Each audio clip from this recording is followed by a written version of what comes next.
Trump-Putin clash over oil. China suspends purchases.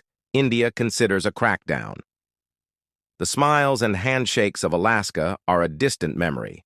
An oil war has erupted between Vladimir Putin and Donald Trump. New U.S. sanctions against Rosneft and Lukoil have prompted, according to Reuters, major Chinese state-owned companies, PetroChina, Sinopec, CNOOC, Zhenhua Oil, to suspend purchases of Russian crude by sea, at least in the short term, testing the unlimited friendship between Moscow and Beijing.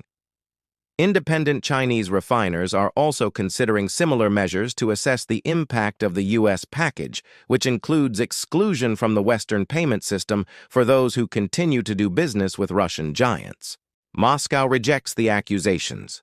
The sanctions are a hostile act, Putin said, assuring that the Russian economy will not be affected. Observers are skeptical. Rosneft and Lukoil account for approximately half of Russia's 4 million barrels day of exports, currently directed primarily to Asia after the Western price cap of $60 end of 2022. In September alone, China and India imported the 2.0 million and 1.6 million barrels day of Russian crude, respectively.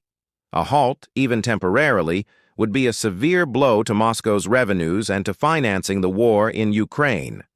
On the diplomatic front, Washington and Beijing are preparing a meeting between Treasury Secretary Scott Bessent and Deputy Prime Minister He Lifeng in Malaysia to seek an agreement on rare earths and, if possible, pave the way for a Trump-Xi face-to-face meeting in South Korea at the end of the month.